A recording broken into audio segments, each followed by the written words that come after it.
right, boys, here we are. Finally, the main event of the evening. I think top Masvidal beats Jon Jones, just the fact that he's younger and more explosive. Oi! Hey! Oi! Woo!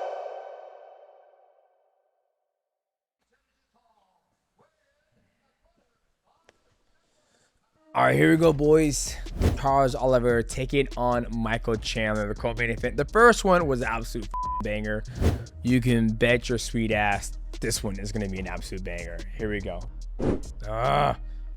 Good job from Charles Oliveira for mixing up the dynamic of the fight, taking the fight to the ground. Yeah, no fucking stuff. You see that? He was like, bop. Uh-oh, he's going to fall back to the heel hook because his back's coming off the cage. Watch the back of the head, Chandler. Watch the back of the head. So, babe, when he dyes his hair like that, he strips all the natural color out of it, right? Oi! Oi! Oi! Oi! Wee! It's because he's circling out. All right, just go, Mike. Just go, Mike. Just go. I think he's better off just going. Yep, just go, baby. Oi! Damn. Look how he's walking across that void. Walking across that void. Just walking across it. Oi! Hey! Oi! Woo! The up the middle. Just go, Chandler. Just go. He's got to rock. Oi! Oh, shit. Oh, right into mount. Oh, this is dangerous. This is fucking dangerous. Holy shit, it's 5 rounds? Wow. Woo. Yeah, man. Oliveira is so good. Ooh, beautiful uppercut. Get out of there. Get out of there. Oi, there you go. Fight back. Oi.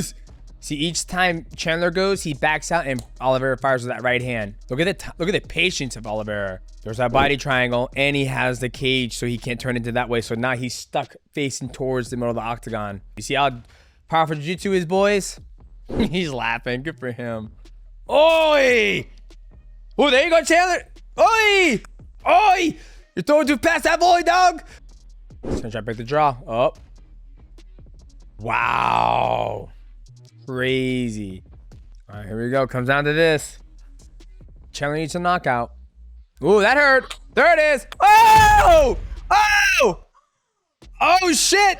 Oh! Oh, fuck! Oh, God. There goes the wrestling. Now he's just got a pound. Not the back of the head. Not the back of the head. That ref is so fucking stupid. Oh, get it back. Michael Chandler's like, USA. USA. Wow. Great fight. Great fucking fight. Woo. Elon Musk is like, the human body is very fascinating. He fucking sparks Connor. Sparks Connor. All right. His legs. All right, boys, here we are. Finally, the main event of the evening. You know the hardest thing about fighting in New York and or not even New York, but the East Coast, and you're in the main event? It is 1 a.m. 1 a.m. in New York City. That is always the hardest thing about fighting in East Coast. That's why I never wanted to fight in East Coast. What is up, Bella? You seem like touchy or whatnot. Here we go. Holy shit. That means Stipe hasn't fought since COVID-19. Wrong one. Beautiful takedown from Jon Jones. See, that's one thing about jiu-jitsu, or I mean fighting, is like focus on passive guard, get the side control, and then start a submission game. And then when somebody doesn't give you what you want, then you hit them until they give you what you want. But Jon still hasn't really progressed past side control yet, or excuse me, half guard. So he hasn't got to a dominant position where he can start a submission game. He's just worried about elbowing. Tell you what, Stipe is a tough motherfucker. Stipe just took Jones's best shot. There's something to be said about that. The light behind me just died. It's okay. He's 42 years old, DC. Damn it. I think top Masvidal beats Jon Jones, just the fact that he's younger and more explosive, and he won't be like, he will engage in the wrestling aspect of it. Each time Stipe tries to get close to Jon Jones extends his hands and puts his hands on his head. So there's no way Stipe can get to him. So Stipe either needs to kick his legs or go underneath. Oh! That hurt him.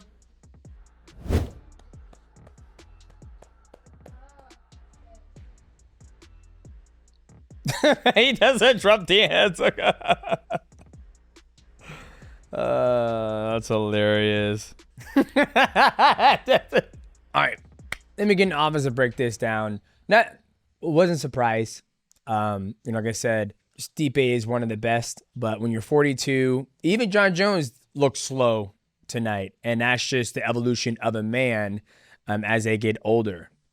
So let's get an officer break this down.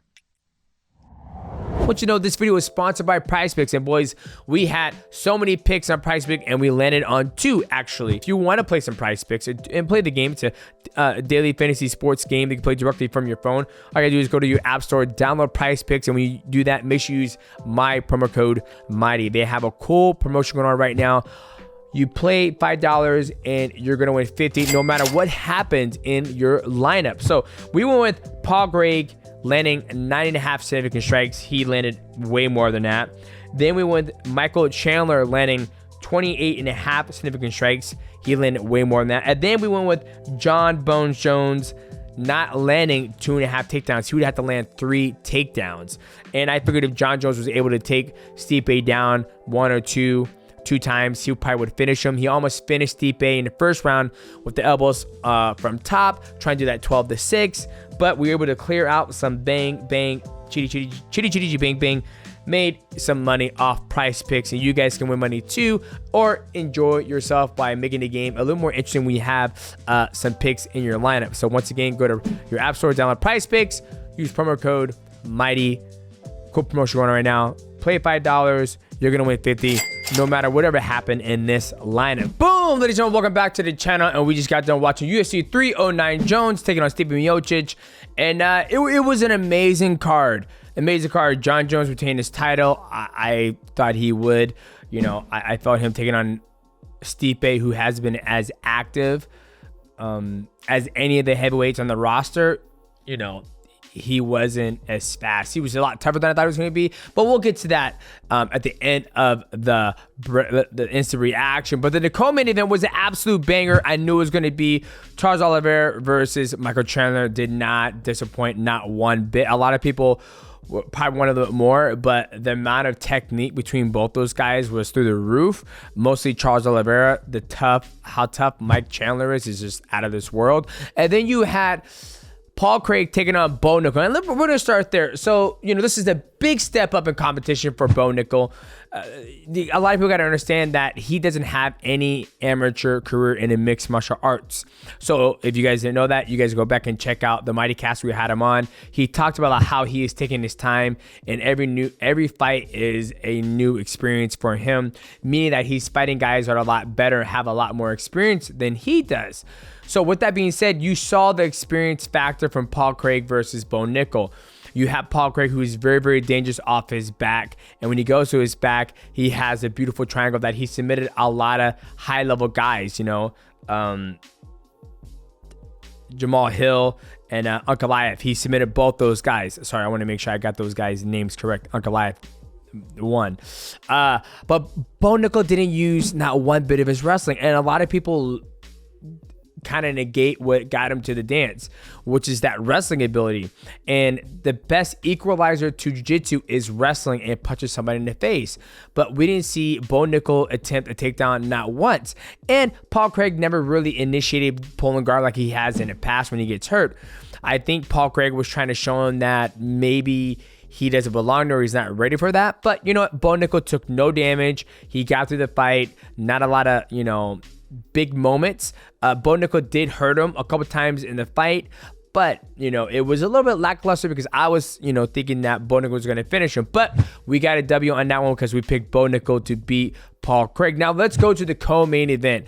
Now this one was an absolute banger. Now when I was doing my pick in a live instant, you know, my final predictions, the producers weren't allowing me to pick. I had to pick somebody, right? And what I was going to do was a coin flip, but they would say, no, you can't do that because it's going to, you know, ruin your reputation. And when you have a guy like, you know, Michael Chandler and a guy like Charles Oliveira is so good. He is pretty much, I feel, on the roster, probably a complete mixed martial artist, close to myself. Reason why is because I would even put him above Jon Jones right now. I'm explaining why. Because he forces the fight, meaning that he's willing to step in the fire in order to get a reaction. And when he was clinch with Michael Chandler. Michael Chandler would run, and you could see him measuring and analyzing what he's going to do. And then let's talk about the ground game. The ground game of Charles Oliveira is through the roof. He would get Michael Chandler's back, do the body triangle, and basically hold the position there. Always working for the choke. I'm shocked that Charles Oliveira never went to a triangle armbar or an armbar from the back, but that's a very risky move. But he was able to analyze that. He was a better grappler than Michael Chandler and take the fight there. Now let's talk about the feet. One of the things that Charles Oliveira does very well, if you guys go back and watch the first time they fought, when I broke it down, is that Charles Oliveira walked to the edge of the void, go inside the void, and watch Chandler do what he's going to do. And then when Chandler runs away, that's when he would land that right hand. And so you saw a couple times Chandler would go 1-2 and run out. And that's when Charles Oliveira would hit him with the right hand. Instead of saying 1-2, I'm in here, I'm going to wrestle, try to pass your guard. We never saw Chandler initiate a takedown from 1-2 takedown and posture up and look to pass his guard. And that was one of the things I think that could have helped Chandler out. And Chandler was using his fighting experience by not going from 12 to 35. He was going for more 6, 7, and staying at that 6 to 7. And then in one of the rounds, you see him come. You hear the commentator say he went back to his corner and goes, "Hey, give me a combination. Give me a combination that's going to work." That's probably because Chandler was having a hard time finding that range and finding that sweet spot in the fight where he needs to be to land that beautiful left hook or the right hand. Another thing Charles Oliveira did very well was use the teep, which was keeping Michael Chandler at bay. And you saw in the later rounds, he was doing that teep to Michael Chandler's front of his leg, trying to blow out the MCL, just disrupt the knee or the integrity of the knee. But that fight was dope. I had Michael Chandler win that fight, but I also felt that Charles Oliveira could win that fight because he won the first one. Like, if I had to model my kids at any of the fighters right now, it wouldn't be Jon Jones. It would be Charles Oliveira. Reason why is because he can fight everywhere. He can fight in the clinch, he can fight in the feet, and he can fight on the ground, and he attacks when he's on the ground, and he's able to push the pace. Like, for how long he's been in the UFC, he keeps on getting better, and I feel like this is probably the peak performance of Charles Oliveira. Obviously, when he's fighting Islam Makhachev, that's probably peak to peak. So I think he's gonna fight the next fighter of Arman taking on Islam Makhachev. But let us go to the main event of the evening. Now, I didn't have no surprise. I had Jon Jones win this fight. I was blatantly honest about when they made this matchup between Stipe versus Jon Jones. I didn't think this fight needed to happen for a heavyweight championship. Here's the reason why. One, Stipe hasn't fought since 2019, which was COVID-19, because the broadcast said this is the first time Stipe's fighting in front of a crowd in a very, very long time. Not taking anything away from Stipe. Stipe is 42 years old. I would not fight at 42 years old because even though I'm still fast and I can still move and I can still strike and fight, your body's not the same when you're 32, 33. It just isn't, right? The mind is willing, but the body is not going to be able to, keep up. And you saw that a little bit with Stipe. Granted, Stipe was taking some good shots from Jon Jones. And even with Jon Jones, he doesn't look like the Jon Jones that was at light heavyweight. He doesn't. The Jon Jones at light heavyweight was my personal opinion, was a lot faster, a lot more agile. And each time Jon Jones would try to negate the shot, he would just turn his back and run away from Stipe. And Stipe isn't young enough to keep up and keep that void on him and keep him up, right? That's one thing that Jon Jones does, is when you try to cross the void to Jon Jones, he puts his hand in front of your face. You have to slip off it and get it off there and try to go to the body. But once again, it's easier than said and done. It's a lot harder to do. But when you see that, he uses his range to get away and pulls his head away and runs away from you. So Jon Jones' tactics of negating the fight isn't really, it's more of just up, run, and then he resets. Up, runs, and resets. That's how I see it. So Stipe would have to stay on him, but Stipe isn't at that level that he was when he was younger. And I think he can say the same thing. You saw when he got done, he was like, I'm fucking done. I'm retired. Thank God. Yeah, he's 42. You hear DC like, oh man, Stipe is slow. He's fucking 42. Guys, we got to stop thinking that just because we're still able to, we saw it last night with Mike Tyson taking on Jake Paul. Granted, that's 30-year difference. But guys, as we get older, we're not as fast, right? I mean, it's a God-given fact. It's proven. And it is what it is. Now, what is next for Jon Jones? You know what? Honestly, I think if Jon Jones would have retired, I've been happy.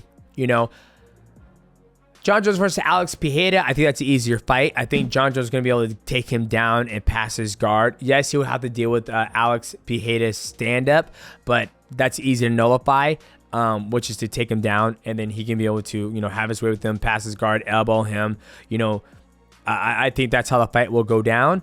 But before I go on even further, I want to give a shout out to Stipe, because his grappling ability off his back was actually pretty impressive. He was able to get his frames, recover his guard, go back to deep half, recover his guard, and do a good job, right? So kudos to Stipe for having an amazing ground game to get himself back to full guard and be able to nullify Jon Jones's elbows. So then eventually Jon Jones passed, but I didn't expect Stipe was going to be able to do that. But let's get back to what Jon Jones should do next. Jon Jones versus Tom Aspinall. Now, here's the difference. If it was Tom Aspinall versus Stipe Miocic, I bet you Tom Aspinall probably does him in under two rounds. The reason why is because Tom Aspinall is a lot faster. Tom Aspinall is faster than Jon Jones. I feel comfortable saying that. Is Jon Jones better than Tom Aspinall skill for skill? Yes, because he has so much more years of experience of fighting guys at a high level. But Jon Jones versus Tom Aspinall, now that's a very intriguing match. Here's the conundrum of that fight. Here's the problem of that fight. The problem you have to solve. Okay, Tom Aspinall is going to have the speed advantage, but Tom Aspinall doesn't have the range advantage, right? So you're going to have to see Tom Aspinall trying to pick the right time to blitz across the void to get to Jon Jones. When he blitzes across the void, he gets to Jon Jones is going to put his hand out and either run away, which means Tom Aspinall, he has to hit the thing that's going to be closest to him, which is going to be Jon Jones's legs, because Jon Jones is going to go like this. He's going to run away. You hit the legs. Now there's going to be point in times where Jon Jones is going to try to move. He's going to kick the legs and land a right hand or go for a takedown. Then Tom Aspinall's going to have to do the takedown. But I think Tom Aspinall has the speed, the athleticism, and the power to give Jon Jones problems. You know, Tom Aspinall is still young and he's still getting better. But I think this version of Jon Jones versus Tom Aspinall can beat him. I feel comfortable saying that. Just because you have somebody who's going to take the fight to Jon Jones and not be scared. Now, can Tom Aspinall run into one of those elbows and a spinning back shit and a flying knee? 1000%. But I rather have seen, I wish I would have seen Jon Jones versus Tom Aspinall, because once again, I still think the heavyweight king of the world is probably Francis Ngannou, because he never lost the heavyweight championship. He knocked out Stipe Miocic, and that was when Stipe was a little bit more active, and he went off, did boxing. Yes, he got knocked out by Anthony Joshua, but he came back to beat a very, very athletic, big last opponent. I think his last name was Pereira. Beat him, knocked him out, and I think Francis has the power factor and athleticism, and I bet you he can probably defend Jon Jones' takedown, and I bet you he could probably deal with Jon Jones' range, right? So if I had to put it, it'll probably be Francis, Jon Jones, and then Tom Aspinall. But we're never going to see Francis versus Jon Jones, just because Jon Jones in UFC and Francis in PFL. So we'll probably never see that fight, but I feel right now who's the best heavyweight in the world is probably Francis Ngannou. And then I'll say Jon Jones second, and then Tom Aspinall. So ladies and gentlemen, let me know in the comment below what you guys think. Do you think we're going to see Jon Jones versus Alex Pereira, or are we going to see Jon Jones versus Tom Aspinall? But yeah, we'll see what happens next. I mean, oh, and here's another funny thing. Somebody on the Mighty Cast staff, or the Mighty Channel staff, said, I mean, I don't blame you. That was glorified Paul versus Tyson, meaning that you have someone who's 42, who's 37 fight each other. Granted, that's relatively closer than Mike Tyson versus Jake Paul, but you can tell Stipe, you know, and Stipe's a legend, absolute legend. Like I said, when you're fighting at 42, God bless you. It was like Randy Couture. You look at Randy Couture when he was fighting Chuck Liddell in his early days when he was like 34, 35. Then when he started fighting like Lyoto Machida and the guys at the very end, like James Toney, just wasn't the same athlete. And that's part of the evolution of athletes and man. So boys, we'll see you guys at the next video. And we got a banger podcast coming to you guys on Tuesday. So make sure you guys look out for that, and we'll see you guys at the next video.